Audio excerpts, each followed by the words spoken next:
J. Clark, and welcome to Walk This Way. I am so enthralled to have Mr. Greg Komen. His family founded this little company with all this icing on it, the Cinnabon. Welcome, Greg. Hello, Dwayne. How you doing? So I am just fascinated about all your business adventures, your family's history, these things that got to be 30,000 calories worth of No, not 30,000 calories. That's right. Side. Only 800 calories in that big Cinnabon roll right there. But before we get into that, I want to talk about where this entrepreneurial spirit came to you, because I've always admired you as being a great entrepreneur. How did you grow up? Where did you grow up? What did you do? Tell us about that. Well, grew up, right here in the state of Washington, and grew up in the North End. And you really, if you're saying where did the entrepreneurial spirit come from, it's my dad. My dad was, from the very beginning, he was, first of all, ended up as a concessionaire.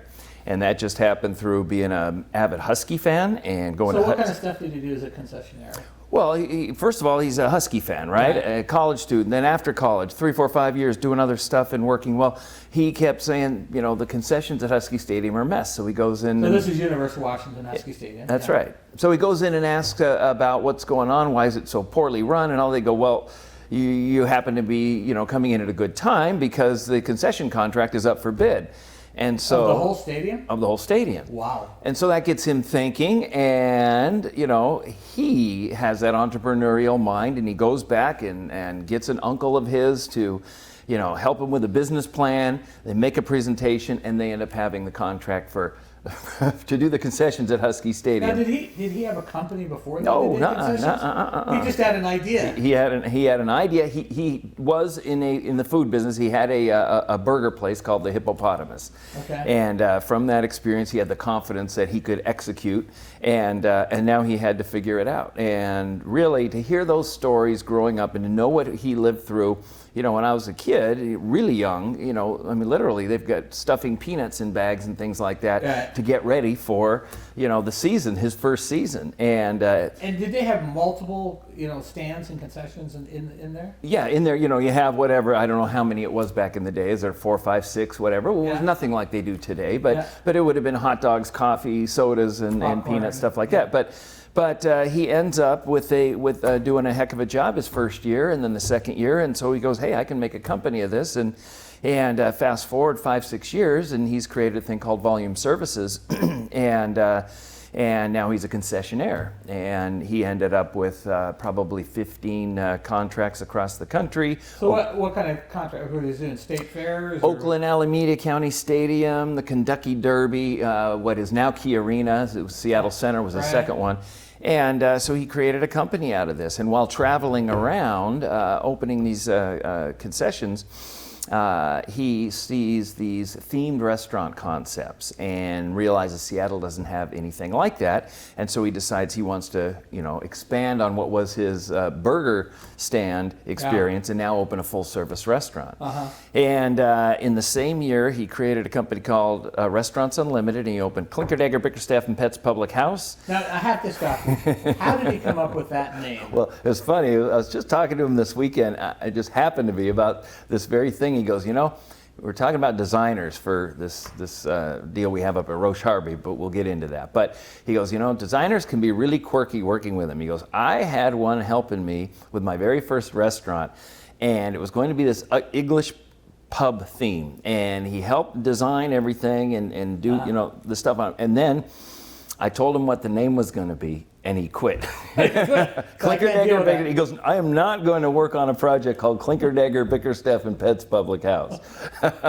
Where did the name come from? Where did he get all those names? They're three English characters. Really? Yeah, like Phineas Pet. I remember Isaac Bickerstaff. Anyway, they're these fictitious names. Again, just the creative stuff that comes up. I don't know the full story about these names. And everybody just called it Klinkerdaggers. Klinkerdaggers, and anyway, it was a English pub, and was it successful? Very successful. They blew the doors down on the first restaurant, and then opened up in the same year Horatio's, which was a nautical theme, in the AGC building on Lake Union. So, living in this household, watching Dad grow what was, create and grow two companies at a very young age, that's where obviously I'm watching this kind of thing happen. And, being a young kid when the concession thing happened, you don't really understand any of it. You're just enjoying the fruits of his labor. Right. But being more of age, when the restaurant thing got going, I wanted to be part of that. That was what I wanted to be part of. And so I was working in restaurants from a young age, and that's what I set out to do going into college and post-college. Got right into his restaurant company and worked restaurant jobs the whole time. So I want to take a little diversion, because I know we're going to get into you going to college, but you were always very active in sports. In fact, if I remember correctly, you went to Inglemore High School. Yes, I did. And you were voted Mr. Inglemore, which is the most profound athlete at the school. I think that's a name you give me. I believe it was like the Golden Jock Award was the actual award I got. Athlete of the Year, whatever. My kids went to Inglemore High School. And said, oh, Greg Komen was Mr. Inglemore. So tell us what sports you played. What was your favorite sport? How long did that career take on? Traditional sports, football, basketball, baseball. Right. I like to say today, any sport with cheerleaders I was into. What was my favorite? I loved them all. I was just that kind of guy that just went out and played whatever sports was in season. Kids today specialize a lot on one certain thing. Back then, you just play what was in season, right? And I happened to obviously be fairly athletic, and so I was able to, be a quarterback of the football team, and played basketball on the varsity the whole high school career, and then played baseball as well. So. And then did you play sports in college? I did. My first year, I went to UW, walked on to play football at UW, and I just realized there was a big differential between the best athlete in your high school, then you go to the University of Washington, there's a lot of those guys on a grander scale. And you kind of become a tackling dummy. And I just realized, okay, maybe I went through that first year, got to go to the Rose Bowl and have a great time and work on the team under Don James, which was a phenomenal, wonderful experience to experience him, even though it was just for 1 year, his leadership style, because as we know, he was extremely successful. And that was a really, really good experience. But after that first year, I decided I was not going to continue on in sports. Yeah, so I played football, a little baseball, I wrestled and stuff. I was on the track team. So I feel like a lot of those sports things really helped me in business. With leadership, with team building. What would you say sports did for you? Well, you learn you've got to work with different types of people. You have to be able to work with them, right? Especially, when you're a quarterback on a football team, you're relying on so many other people to do things, right? And it's important, you have to be able to get along with them. You can't put yourself above them, below them. You have to be on equal footing with them. And be able to kind of communicate to them and find a way to work together, or it's just not going to work, right? So great leadership skills for a guy running a business then. It translates 100%, and also it makes you very uncomfortable. How so?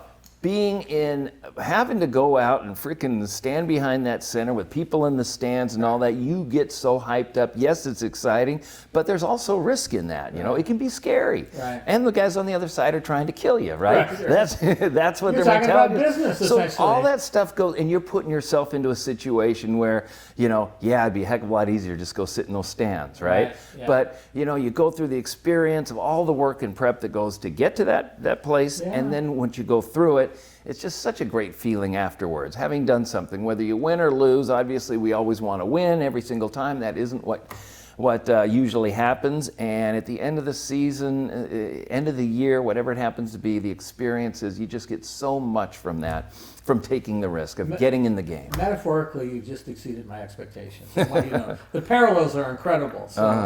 So then, Was UW your only choice to go to college? Yep, it was. I want to go to Washington. I want to go to Washington. Because you got free concessions, or why was No, that? no, by then Dad had sold the company, and so he was done with the concession. He was just focused on restaurants. But no, my mom and my dad both were Huskies. You know, I was an avid Husky fan from a young age, and I just had going to the UW on my brain from the very beginning. I wanted to get the kind of grades that could get me in there. Yeah. Never considered another school. Okay. And what did you do after college? Well, first year I went to Hawaii, but that was because I was getting done in 4 years, wanted to go to Hawaii, be a bartender, enjoy it for a year, and then come back. But got into was at a restaurant in Hawaii that my dad owned. Was a bartender there, and then came back and got into restaurant management. And then I launched what I thought was going to be a long career in restaurant management and working in my dad's company and hopefully taking it over someday. That was what I was going to do. Yeah. And then your dad came across this little cinnamon roll called Cinnabon. No. He came across this other thing, the cinnamon roll idea. Okay, well tell us, because now Cinnabon is one of the most iconic brands in the nation. Everybody knows them. Everybody loves them. It's a great product. I'm staring at them thinking, I want to put one of those in my gullet. So tell us how this all came about. Cinnabon's such a great story. Now, especially looking in the rearview mirror 4 years later. There was a concession, not a concession, operating a state fair, a thing called TJ Cinnabons. And they had done the state fair for 10, 15 years. And they just opened 2 stores in malls. And they were just blowing the doors down. And they decided they were going to franchise. And so my dad ended up in touch with a guy who just was working for him that he knew in the industry. He said, "What the heck did you leave this big company for to join this thing, the cinnamon roll operation?" He goes, "You should come look at it, Rich." And so Dad did. And he got excited about it. And they were doing big oversized cinnamon rolls fresh out of the oven. And so he started talking to him about doing franchising the whole West Coast. He wanted to franchise it, wanted to take the whole West Coast. To make a long story short, they would only give us Washington and Oregon. And the talks broke down, and so that's when Dad decided, you know what, we've got an awful lot of experience and success in the food business, let's do it ourselves. And so that's when TJ Cinnabons wish they would have given you one more state right now. Well, it was interesting because I was in the restaurant side at the time, and that's when I got to jump on board and take part in launching this what became this beautiful brand. So tell us how that unfolded. You know, right away, from the very beginning, Dad called this gal named Geralyn Russo, who had a bakery up in Edmonds, Washington, called Russo's of Edmonds. And she said, or he said to her, "Geralyn, how would you like to make the world's greatest cinnamon roll?" And she knew Dad from the past and knew what he had done and said, "I'm all on it." So she came to work for him in the summer of 1985 and worked on trying to invent this iconic cinnamon roll. Perfected. So did you eat a lot of bad cinnamon rolls, going through the testing process? Never a bad cinnamon roll. The difference between good and what ended up coming out of it. But that whole process, watching it, was fascinating because, at the time I'm only 23 years old, right? And I'm watching this happen with Geralyn, who, if you look at the on the internet, if you look at the lore of Cinnabon, it started as Geralyn's grandma's recipe, okay? And yes, that's what the base was. She brought in and started with her grandmother's recipe, right? This cinnamon roll. Of course, Dad's direction to her, we're going to make these big, huge, oversized cinnamon rolls. And with frosting on top.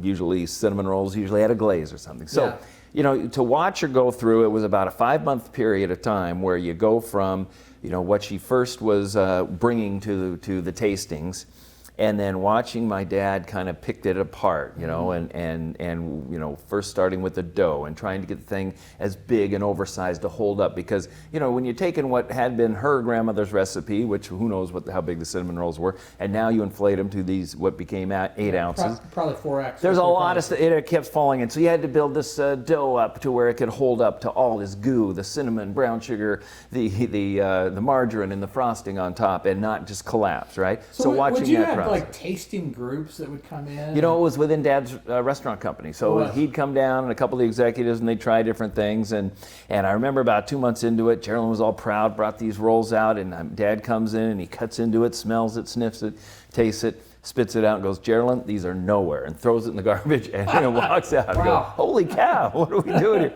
But inspiring. He got well. He's got a palate like I've never ever come across before. He knows the nuances of food better than anyone I've ever known, and that's obviously what. And he's very, very particular. Right. The attention to detail is phenomenal. and to watch him go through, you know, especially with the cinnamon. That's what took us the longest to kind of crack the code. So are there different kinds of cinnamon? There's so many different kinds. The volatile oil content of cinnamon makes very different flavor profiles. Kind of like coffee.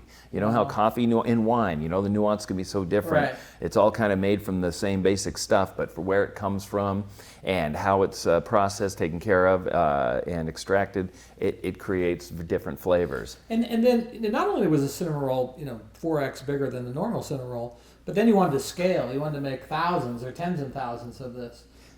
How did this all get started? Did you just open up one shop after you perfected the recipe? Yeah, December 1985 in the SeaTac Mall. We wanted to open in Bellevue Square. That was our goal at first. Right. So we go to Kemper and say, okay, we'd like to open the cinnamon roll concept. And he goes, okay, looks good. What else are you going to be selling? We said, well, nothing. And he goes, that'll never work. No, we're not going to give you a lease. So we tried South Center. They said no. Tried Northgate. They said no. Tried these various malls around the area. Finally, SeaTac Mall in Federal Way, Washington gave us a lease. And we signed that deal, and we opened up in December of 1985. And it just blew the doors down. I mean, that first month was just crazy town. Did really well. We go rolling up 2 months later, we take our sales, we show them to Kemper, and he offered us a lease. He said, well, come on in. And Bellevue was bakery number 6, yeah. Okay, and then what, how long did you guys run the company? I know it went through a merger and so on. Or... Yeah, we took it from that first store in 1985, and it was sold in 99. We had 85 bakeries at the time. And now are all them franchised? We were half company owned and half franchised when we sold. How many stores are there now? 1,600, and they're all franchised. They're all franchised. Yeah, and international. The company that brought it from us had international interests. They were a chicken outfit, or AFC it was called, America's Favorite Chicken. They had churches and Popeyes all over the world. Right. And they bought Seattle's Best Coffee and Cinnabon at the same time, packaged them together and started offering them to their international franchisees. So within 4 or 5 years of us selling it, we were in probably 30, 35 countries. And then they sold it to a company that's called Focus Brands, which owns it to this day. And now there's 1,600 of them. Wow. What made you guys decide to get out of it? Was it just got too big and No, achieve the goals? Or? You know, really, it's my dad's history. When he loses interest in something, boom, it goes. Right. He did that. He did that with his. He did that with the concession business. Right. He ended up doing that with the restaurant business. He ended up doing that with Cinnabon. And you know, the interesting thing about him now, he's 86 years old, but he'd got in and bought Roche Harbor Resort up in the San Juan Islands. Right. And now he's had that for 25 years. He lives up there, and he's still part of that every single day. Wow. Yeah. Fantastic. And that's the marina. It's got the lodging. It's got 3 restaurants, wedding business, hotel. It's very cool. And now I've been part of that for the last 3 years. That's fantastic. Yeah. So tell us what you're doing now at the post-Cinnabon career. Well, with Cinnabon, as you know, as mentioned, the company sold in 99. I still have 8 Cinnabons I own. I'm still connected to the brand. I still do some PR stuff for them. I still am on the advisory council, the franchise advisory council. So I've always stayed connected to the brand. I've never left Cinnabon completely. Right. I also own a Mexican restaurant called Chevy's in Minnesota. I've had that now for 19 years. My experience with the Mexican restaurant didn't go so well, but I still have the one. It operates, and then I'm now real heavily involved up at Roche Harbor. Okay. Restaurants always have this business connotation of high risk, high failure rate. What advice would you give somebody, one of our listeners who's thinking about, I'm going to be a restaurateur, I'm going to get into business. What do you need to possess from a capital standpoint? What do you have to possess from an intellectual property standpoint? Be damn careful. Yeah. Find a wealthy investor to back you. Yes, that's right. Don't put your own money at risk. If you can. But you got to be passionate about it. I hope you have experience in it. I hope you're not just doing something else and saying, hey, that looks really fun, I want to now do that. Make sure you know what you're really doing. And the best operators I've ever, the people that usually have the most success in the restaurant business first start working that very first restaurant. They don't usually expect to go in and be a national chain right off the bat. You got to go in and work that darn thing and really understand it and dedicate yourself to it. But it's very, very competitive. It's a great business, but it's a hard business. But most businesses are hard businesses. Yeah. People say, "Oh, restaurant business is such a hard business." Well, it is. There's a lot of moving parts. It's very labor intensive. That's getting harder and harder in this day and age. Right. There's a lot of government regulation you got to work around. That's very hard in this day and age. Sites are very expensive in this day and age. So yeah, there's a lot of moving parts. But I think everybody's business is like that. So what is the one? Do you have this one concept, this idea, this like, I always wanted to do this, and it's the next thing for Greg Komen? No, I don't. After Cinnabon, I kind of I went out and wanted to open all of these casual dining Chevy's restaurants, right. and I kind of got my teeth kicked in a little bit on that one. Yeah. And after that experience, I really appreciated capital preservation, right? Yeah. That became my main goal, right? Yeah. Not put too much at risk to where I could get completely flipped underwater like I almost did. Right. Going through that experience really leaves a scar, but it also is very beneficial, and it didn't make me desire, Cinnabon came so easy, right? Yeah. That I thought it all would come that easy, and when the next thing did not, I really appreciated strong cash flowing businesses, and that's why I've focused on the 8 Cinnabons that I have, the restaurant that I have back east in the Midwest there in Minnesota, and the people I work with. I get so much from that, right? The gal who runs my Cinnabons, she's been with me now over 30 years. Wow. She's incredible. Most of my managers in my Cinnabons have been Right. with me at least 10 years. Right. That's pretty hard in this industry. Absolutely. The people running my restaurant back in Minnesota, the kitchen manager and the manager, are both 19-year employees with me. Yeah. The manager started as a busser. And so what's the secret there to keep people that long? Gosh, what are the cultural things that you do? What's important there? I've always, not only do you of course have to do the basic stuff like pay them well, treat them well, that kind of thing, but I've always respected the heck out of what they do. Mm-hmm. And my guy's running a restaurant in Minnesota. Some of the Cinnabons, I have 3 of them in Minnesota. The gal that works for me, Sharon, she lives in Spokane, Washington.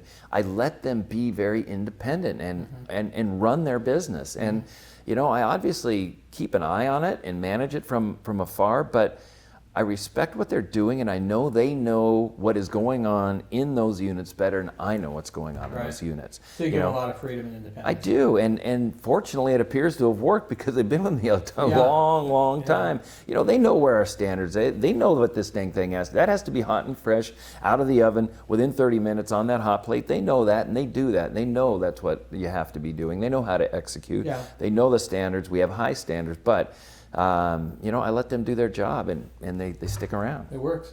So is there a concept out there now that you've either heard of or you've seen in action that you're going, man, this is the next great thing? I don't know about the next great thing. I really love what Mod Pizza does, what Scott Svensson has done. Yeah, we had Scott on the show last week. I absolutely respect the heck out of what they've done. And why do you think that's such a cool company? What are the tenets of that you admire? What they've done from a staffing standpoint, is unique to the food service industry, right? And it's really paid off. When I go into to a Mod Pizza, it's different. You feel it, right? Yeah. The people they care about what they're doing, and they don't look like everybody I usually deal with, right? Yeah. But boy, do they have a real customer service orientation that I really admire. But I've watched I've watched what Scott's gone through, and I've watched what their result, and it's just terrific. Another one that is so impressive is Chick-fil-A, right? Yeah. It's a freaking chicken sandwich. I don't get it. Can you help me as a restaurateur? the line is 2 blocks long You to know get what? there during lunch? You know what? And every time you go in there, the hospitality extended you absolutely always exceeds my But expectations. do you think the food's that much better? No, I don't. It's consistent, but there is magic to it. There is something there. It is a good chicken sandwich. I think it is a good chicken sandwich, but I don't know that I want to wait behind 27 cars to get my chicken sandwich. You and I won't, but there's a lot of people that do. Yeah, but I will say, hey, I'm going by and there's only 3 people in line. I'm going to go get myself a chicken sandwich. I feel like you're on the lotto. There's only That's 3 right. cars. And it is, and every time that what is extended to me, even in the drive-through line, right? Yeah. It's different than you experience anywhere else. You know you have a successful company when you have to hire police to coordinate traffic on the street to get into your establishment. Especially when you say, okay, it's not going to work out here. All right, that's the southeast thing. It's not going to work here. Right. Then I watch it open in Bellevue, Washington, and create a traffic jam the day they open. Yeah, that's really incredibly successful. But it's awesome to see, and the fact they're closed Sundays, you just as a business person, you can't do, even in stadiums. They don't open on a Sunday, and they're in the Mercedes-Benz Stadium in Atlanta, and that's a football stadium, right? We're closed. They do not open on Sunday. Yeah, I didn't know that. That's admirable. They do not open. They want their people to be able to take that as a day of rest, and they've been adamant from day one, and they still to this day. So they're 6-day-a-week operation in this competitive world, paying the rents they do. Yeah. Well, I think it says something to their value system, right? Absolutely. And I think that's what we're missing a lot of times is, people are attracted. I know at Aegis we spend a lot of time, kind of create this culture that has its own value system. And in, when you're dealing in an unemployment situation where it's 2.8% like Seattle is, or even our nation as a whole is in the low 3s, you got to do something different. You have to perfect something that people are going to join because they say, hey, I want to be part of that family. Because you can only pay so much, right? Pay isn't going to be the differentiator ever, right? Pay and benefits, it's all pretty much blah, blah, blah. I mean, you have to be competitive. That's right. Yeah. But you've cracked that code for sure in what you do. And heck, I was just reading another article about you in the Seattle Times. Selfless publicity. On the Mercer Island deal. And, that stuff's cool. I love coming across, especially when you know people, and because you know what they do. I know your story. I know where you've been. I know how you execute. And it's just fun to see the different version of what comes out. Because you're always trailblazing. I thank you for that. I think we're blessed because Seattle, I call it the secret service sauce in Seattle. And you think about the companies that started here, and most people that are listening to this podcast, are not in Seattle, and they don't realize that, Amazon started here, Microsoft started here, PACCAR started here, Kenworth Trucks, Nordstrom started here, Starbucks started here, Costco started here. I mean, just go down the line. And not only are they good multi-billion-dollar companies, but they're really good culture companies, really good service-oriented companies. Zillow. I mean, you can go down the line and look at oftentimes the best companies to work for, and REI. All these companies that started here. Eddie Bauer. I just went into Nordstrom yesterday. I had to pick up a pair of pants, right?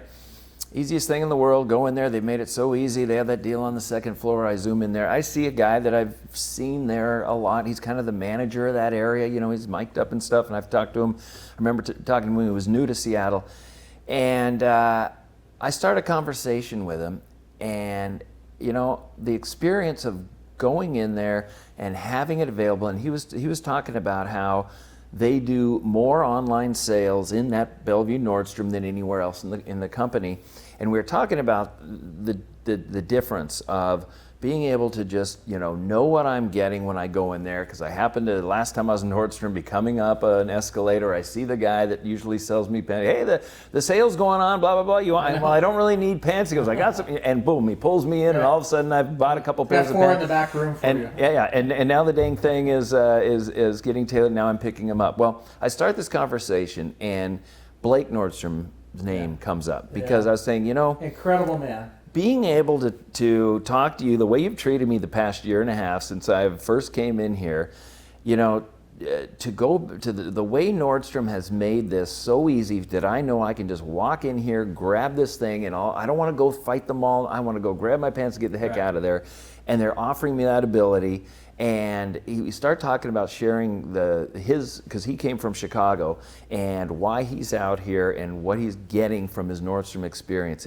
And Blake's name came up because of he's talking about simplifying things, making it easy for people, making the experience such that people, the culture and the why people want to work for Nordstrom.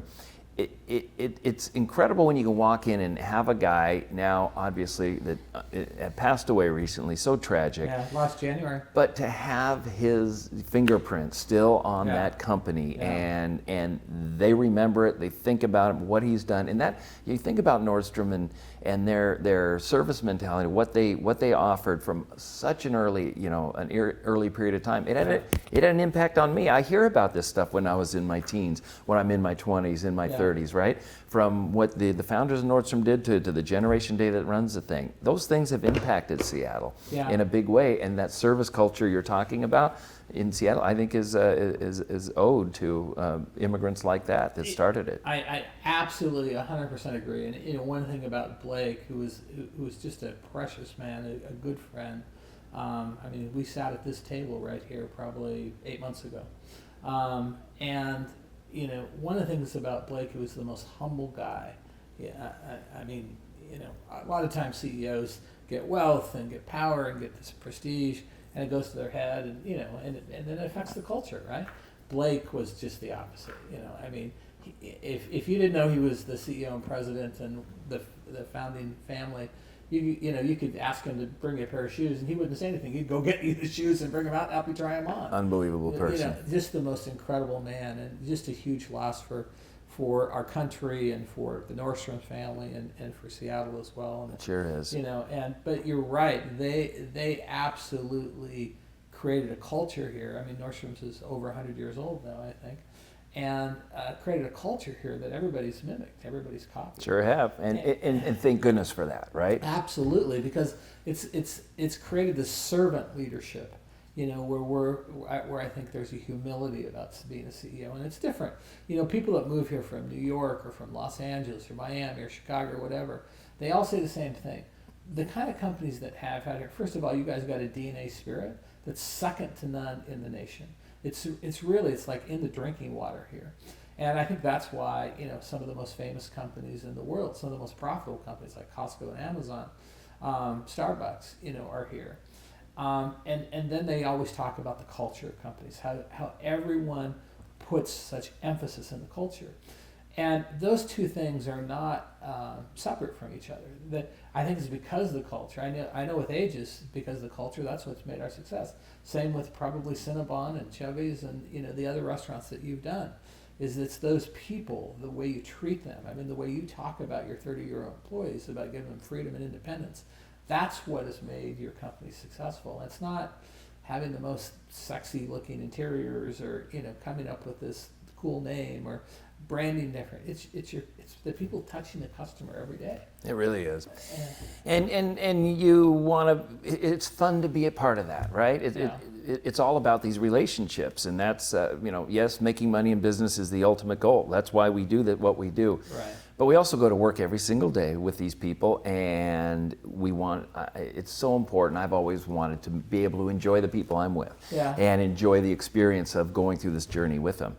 And there's a way to run a company and be part of a company doing that very thing. What's the looking back over your distinguished career?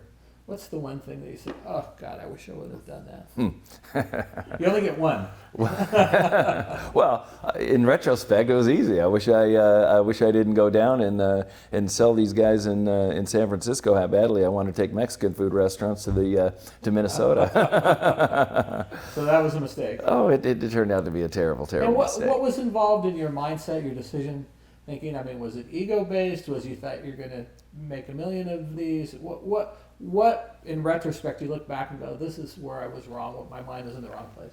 Well, it was very rational, I thought, right? Because as we talked about, the restaurant business is very hard to do. You know, it's hard to open a brand new restaurant. Well, what I'd learned in the Cinnabon world with franchising, I've seen this restaurant company who'd been around for 20 years at the time, very successful in Northern California, all of a sudden start on a national expansion, right? And so I'm like, okay, I'll take the best of both worlds. Here's a company that's done it right for 20 years, and now they're going to go out in other parts of the country, and so I'm going to take the franchise model that I've done. I've got a good leadership over here, and we're going to take it to Minnesota. And I felt I was minimizing my risk in the restaurant world. Had you operated in Minnesota before? Yes, we had Cinnabon there. Okay. I had I had at the time probably 10 or 12 Cinnabon bakeries that I owned as a franchisee at the time. There. Do you find a dilution of talent or protocols or policies as you get further away from the home base? So I know with Aegis, you know, when we develop a property, and let's say we develop in Los Angeles, it's harder for us with our home office being here to watch the building and development and the subs and the vendors and everything of that property because it's so far from the home office. And we can't drive by every day and look at it. Did you find in Minnesota that some of the obstacles were because you were so far away? You know, no. No. I think it has everything to do with getting the right people, and you have to train the hell out of them, get them right, get it right, and that culture can be taken there. And to use Nordstrom again, they've done a good job of that in being able to export the culture, right? They have to have that. To be talked about nationally for differentiating, you can't just be doing it well in one part of the country. Yes, it creates challenges. Yes, it's not easy, but it's doable. But regardless, the concept and what we did back there, you know, it just didn't work. You know, Chevy's didn't translate. And really for us with Cinnabon, when we were doing it was the franchisee, which is the business owner in this. When we were franchising across, you know, in the eastern part of the country, we had corporate stores were on the West Coast and the Midwest.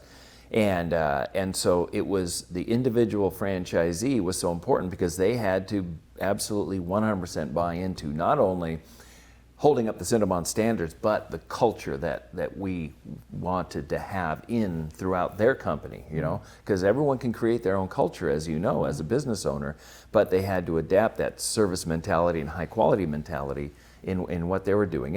And if you get the owner of the business bought into it and doing it right, it will, you know, if they're good at what they do, it'll flow down. Did your kids get in the industry? No, not one of them. I have three boys, and they're all doing things outside the industry. Now, did you encourage them not to, or did you invite them to, or did they just say, "We're gonna do our own thing, Dad"? I was so fixated on following my dad's footsteps, I never even considered anything else. Yeah. And I didn't want them to do that. You know, it would have been an opportunity for them if they wanted to. So did you have conversations about that? But I really wanted them to follow their own path. My oldest son, from the very beginning, wanted to be in the film industry. He wanted to go to film school, and never discouraged that. He went down that path. The other two ended up wanting to go to UW, graduate in business, but one started in the accounting world and went down that path, and then my youngest is in commercial real estate, and I did help steer him in that way because I saw a lot of my friends or people that I knew at the University of Washington that ended up in commercial real estate and do real well. Sure. And I thought, you know, if there was one industry that I would have been curious to see what my career was like if I went in that, it would have been commercial real estate. And anyway, my youngest has been in that business for 3 years, and they're all enjoying it. They're all doing what they're supposed to be doing, and you know, will they end up in, you know, working with Cinnabon or Roche Harbor or something? Who knows? But hopefully they're doing what they're supposed to be doing. What's next for you? I mean, are you just at this cruise control stabilized time, or are you going to exit in 10 years, or what's next for you? I have no plan to exit. I want to continue. I like what my dad did. He continued. He's 86 years old and he's still involved in a business, right? He's and enjoys it, and it's because you know, my mom passed away 10 years ago, and if my dad didn't have that beautiful resort to go to every single day, to have breakfast every morning, to interact with people, I don't know what would have happened to him. But thank God he did. And you watch that kind of experience and you look at how much he loves to golf. Yes, he goes off to Hawaii for 6 months a year, but he stays in touch with his business. And I kind of feel like that's in me as well. I love to go enjoy travel. I love to be with my buddies and do this stuff, take time off, but I also love to get home and get to the office. So you bring up an interesting I don't see giving point. that up. I have a book coming out on Labor Day called 30 Summers More. And I've been writing it for over 5 years. It's the secret of longevity and living well. And I did this study when I was writing it on presidents. And I looked at when presidents were born, and I looked at what their average life expectancy should be. Going back to Kennedy, who was assassinated, but everything after Kennedy, people exceeded their life expectancy from 8 to 25, 30 years. You look at Carter now, 93, 94 years old, and even George Bush Sr., died at 93, and Reagan was almost 90, and all these presidents now. And so I started identifying, well, the most stressful job in the world, why are they living long? So in May, I had the opportunity to interview Bill Clinton. So I sat down with Bill, and I knew the answer to this. And I said, Bill, I think, is 72. And I asked, well, why are you presidents living longer than your average life expectancy chart would say? He goes, well, you know the answer, don't you? I go, well, I know my answer. I want to know your answer. He goes, well, it's purpose. He said, look at Jimmy Carter's climbing on houses for Habitat for Humanity at 93 and building these houses. And he said, but here's an interesting thing. He said, have you looked at vice presidents? And I said, I have. And he said, they don't live as long. And I go, I know. And I go, why do you think that is, Mr. President? Because they don't get credit for their accomplishments. They don't get the acknowledgement the presidents do. So the end result of that conversation is purpose is an accelerator for longevity. When you have a purpose, and people think, well, I have a purpose, I go golfing every Tuesday. I have a purpose, I play bridge on Friday. I have a purpose, I go heli skiing. That's not purpose. Purpose is where you have measurable results for something. You're making a difference in a business, a charity, a family's life, whatever.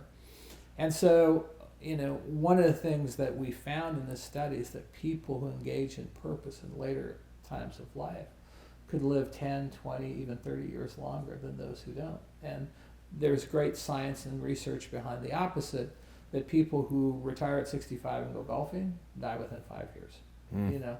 So I'm of the same philosophy that you. I'm going to work till I'm 90 years old and be designing retirement homes and hiring people and so on, because that it programs your brain to program your body that, hey, I need to keep going. And I think that's so essential. Now, I don't want to be super stressed while I'm doing it at that age, right? We want to find that balance. That's right.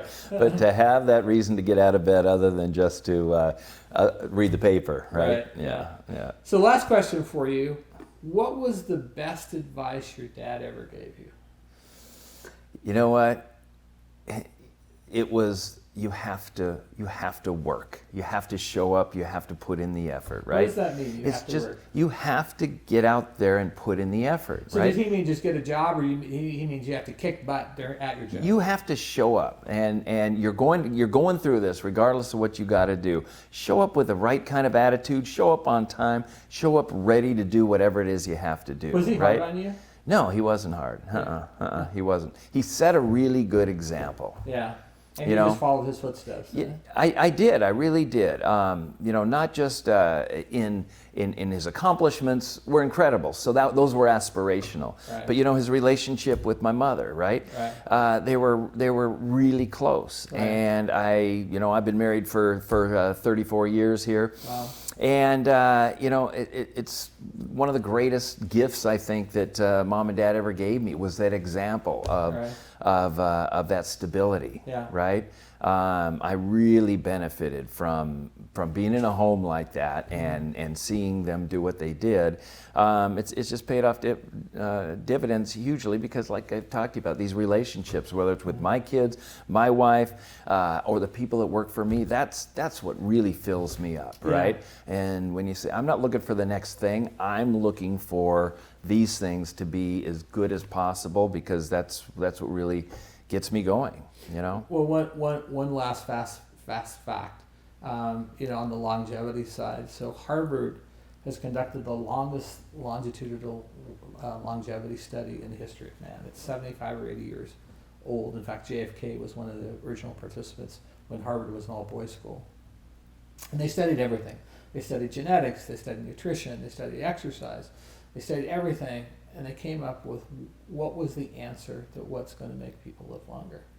And no one would have predicted it. And what they found was, if you were in a happy marriage, by the age of 50, you could add as much as 10 years more to your life expectancy. And so, it's all the things that we talk about, hey, the great business, great net worth, great, but really it's that relationship that extends your life expectancy, your happiness, and your purpose. So thanks, buddy. Thanks for being on the show. I enjoyed it. Thanks for having me, Dwayne. All right. Always good. We're out. Hi, it's Dwayne J. Clark. Welcome to Walk This Way. I really love this interview with Greg Komen, the family that founded Cinnabon, a worldwide brand. But you know what I really liked about Greg's story is when he talked about his dad's kind of audacious ability to get into the concession business. This is a guy who had absolutely no experience in doing any kind of concessions, let alone concessions for a football stadium. But here's the thing about great entrepreneurs. They see an opportunity and they come up with a method to take advantage of that opportunity. And that's what I liked about this story. He saw that the concessions weren't great at University of Washington football stadium. He sat back, he came up with a strategy, and he aggressively went after it. Now, here's the thing about being an entrepreneur. It's kind of like walking up a staircase. So in the Komen family story, the first stair or the second stair of the staircase was getting this concession business. And then they're like, well, if we did this in one stadium good, can we do it in two? And they started doing concessions all over the United States. And wow, they're up the stair. Now they could have quit there. They could have just been this incredible concessionaire that did concessions with stadiums and events all over the country. But they didn't. Why didn't they? Because they're an entrepreneur. And entrepreneurs are always starving for the next deal, the next opportunity. And they see it. And what did he see? Well, he saw Mrs. Fields out there making cookies. And then he had this great cinnamon roll. And he thought, maybe I could have a franchise opportunity to make cinnamon rolls. Now, again, entrepreneurs are relentless. They don't stop at one deal or one level of success. That's what separates them from normal people. They just don't stop or content with the status quo. So he went out and found the best cinnamon roll maker.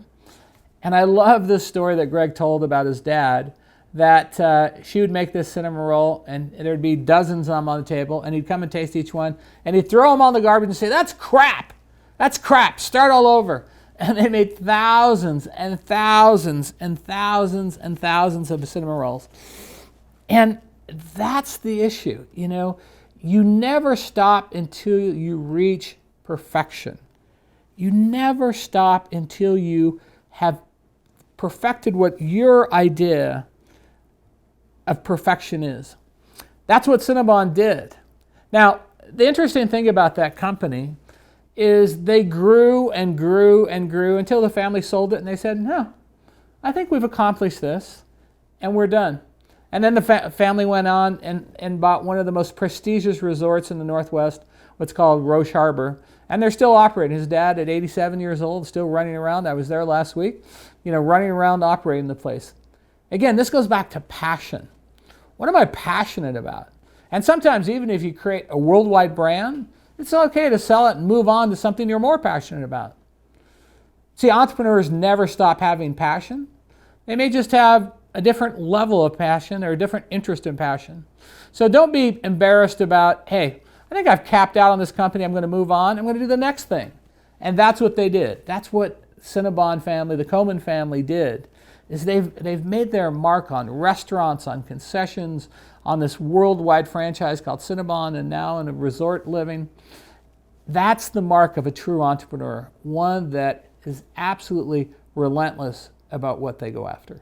So being an entrepreneur is difficult, but working for an entrepreneur or having a relationship with an entrepreneur sometimes seems like it's impossible.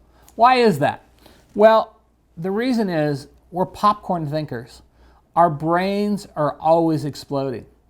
And, after 22 years with Aegis, I got to a point in saying, hey, if I've taken this company all the way that it can possibly be, I was 60 years old, I'm 60 years old, and I'm thinking, well.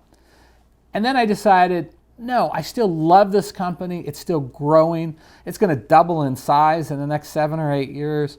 What I really need to do is find ways to express that passion and that entrepreneur spirit in other ways. So what I did, I went out and founded a film company called True Productions, where we make socially worthy, social justice documentaries. We've done 6 now, about to do our 7th and 8th. So that's a passion of mine. I wrote this book, 30 Summers More, and I've written 5 others. I'm writing two other books currently, one on culture and one on helping people find a place for their aging parent. So I rechanneled the passion in various things. As an entrepreneur, sometimes we can be our own worst enemy. Sometimes it's difficult for people to work for us because we have so many interests and so many ideas that we exhaust them. Sometimes people say, well, entrepreneurs lack focus. That's why it's critically important to have people around you that balance you out. People that are analytical, people that are strategic, people that are focused, people that can say, okay, we have to operationalize that idea, boss, before we go to another one. So that's the way I temper myself, so I don't let my entrepreneurism destroy my company. And that happens. It happens a lot. Because entrepreneurs want to do more and more and more, and sometimes they want to drive faster than the car is able to drive. So really think about how you can divert your passions into other things and not destroy your own company, like I've done with filmmaking, with writing, with sculpting, for instance. Those kinds of things will kind of cure your entrepreneurial spirit, but not kill your company. Hey, thanks for listening to Walk This Way. I'm Dwayne J. Clark. If you love this podcast, or even if you like it a little, please subscribe, because we're going to make you better, we're going to make you smarter, we're going to make your company grow. Got the great things coming up next week. I can't wait for you guys all to come back. Please ping me on social media. I always love hearing your ideas. It makes me richer and smarter. So see you next week, guys.